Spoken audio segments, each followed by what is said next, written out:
ভাইরা, আপনারা বাপেরা যারা আছেন, আপনাদের সন্তানগুলোকে হেভি ট্রিটমেন্ট করাতে গেলে, আপনাদের পরিবারের কারো চিকিৎসা পরিষেবা করাতে গেলে কোথায় যেতে হয় আপনাদের? কোথায় একটু বলুন না। তমলুকে। এই ব্লকটার নাম কি? মহিষাদল ব্লকে হয় না কেন? তমলুকে গেলে সবাই কি চিকিৎসা পরিষেবা পান না কলকাতায় ছুটতে হয়?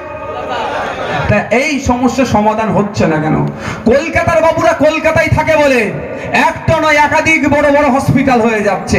কলকাতার বাবুরা কলকাতায় থাকে বলে সিসিটিভি লাইট লাগিয়ে দিচ্ছে। আর এখানে কলকাতা থেকে দেবাংশু বাবু আসছেন ভোট নিতে, কলকাতা থেকে এক্সাস্টিস ভোট নিতে আসছে, কিন্তু গ্রামের মানুষদের নিরাপত্তার স্বার্থে না সিসিটিভি আছে, না হসপিটাল আছে, তার চিকিৎসার স্বার্থে না লাইট পোস্টে ঠিকঠাক লাইট আছে। ভাই বললেই নওশাদ সিদ্দিকী খারাপ না? কলকাতার বাবুরা যেখানে থাকে মোড়ে মোড়ে ক্যামেরা লাগিয়ে রেখে দিয়েছে, তাদের না কোনো অসুবিধা হয়ে যায়। ও কলকাতার বাবুরা বাবু, আর গ্রামের মানুষরা শুধু ভোটার। কেন এখানে সিসিটিভি লাগাতে পারে না কেন? করে না, কারণ এই বাবু আর বাবু আনা আমাদের সাথে আর হবে না। তাই বন্ধুগণ যাদের বলবো যে আপনারা কি হয় অনেক সময় এখান থেকে পরিষেবা পান না, কোথায় ছুটে যান? কোথায় যান? কলকাতায় যায়। কলকাতাতে গিয়ে বেড ঠিকঠাক না পেলে দালালরা কি করে 20,000 30,000 নিয়ে 20,000 30,000 নিয়ে তারপরে বেড দেয়। আমাদের পার্টির বক্তব্য, আপনারা যদি শুধু ভোট নেওয়ার জন্য হয় না, আর আমরা গিয়ে আওয়াজ আপনাদের জন্য তুলব। একটা এমপির কাজ তো এগুলো।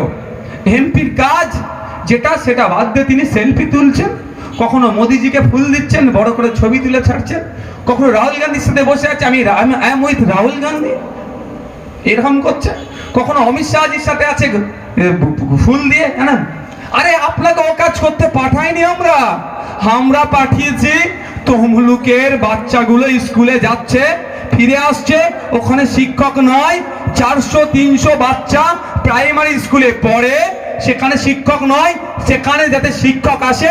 দেশের যেখানে আইন তৈরি হচ্ছে সেই আইনসভার মধ্যে পাঠিয়েছি, আপনি শিক্ষকের হয়ে সওয়াল করবেন। এটা তো আপনার দায়িত্ব, কিন্তু আপনি দায়িত্ব পালন করছেন না। এই দায়িত্ব পালন করবার জন্য, বুঝিয়ে দেওয়ার জন্য চেঞ্জ করুন। আপনাদের বলবো এমপি চেঞ্জ করুন, আর এই বিজেমূলের চক্রে পড়বেন না। অনেকে ভাবছেন এই তৃণমূলের দুর্নীতি, তৃণমূলের চাকরি চুরি, এই তৃণমূলের বাচ্চাদের মিড ডে মিল চুরি, এই তৃণমূলের রেশন চুরি, এই তৃণমূলের আমলে এই বালির খাদানগুলো যেভাবে চুরি হয়ে যাচ্ছে, এই তৃণমূলের আমলে এসটি কোটায় অর্থাৎ দলিত ভাইরা যেখানে যে কোটায় চাকরি করে সেই কোটায় নন দলিত ভাইরা চাকরি করে নিচ্ছে। এই তৃণমূলের আমলে আদিবাসী ভাইদের জন্য যে সিটটা সংরক্ষণ করা আছে সেই সিটে নন আদিবাসীরা চাকরি করছে। এই তৃণমূলের আমলে চাকরি চুরি হচ্ছে, আদিবাসীদের স্বাভাবিক জল জমি জঙ্গলের অধিকার তারা ফিরে পাচ্ছে না। এক কথায় এই তৃণমূলের আমলে ওয়াকফ প্রপার্টি বেহাত হয়ে যাচ্ছে। ভাবছেন যারা অনেকে এই তৃণমূলের অত্যাচারের হাত থেকে বাঁচবার দরকার, এই তৃণমূলের দুর্নীতির হাত থেকে বাঁচতে গেলে বড় ফুলকে ভোট দেবেন, অনেকে ভাবছে। তবে একটা কথা বলে রাখি, 2021-এ নির্বাচন হয়েছে। নির্বাচনের পরে সব থেকে বেশি যারা মার খেয়েছে সেটা কোন দলের লোকের সমর্থক জানেন? কোন দলের সমর্থক?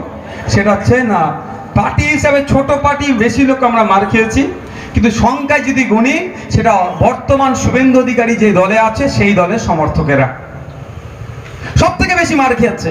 কিন্তু দুঃখের বিষয়, মার খেলো, বাড়ি ছাড়া হলো, বাড়িতে এখনো অনেকে হয়তো ঢুকতে পারেনি, কিন্তু শুভেন্দু বাবু বড় ফুলের সমর্থকদের কথা ভাবলেন না।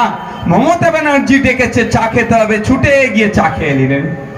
তাই বলবো যারা এখনো ভাবছেন তৃণমূলের দুর্নীতির হাত থেকে বাঁচতে গিয়ে বড় ফুলকে ভোট দিতে হবে, তারা দিনে জেগে স্বপ্ন দেখছেন, হে হবে না। এরা একে অপরের পরিপূরক।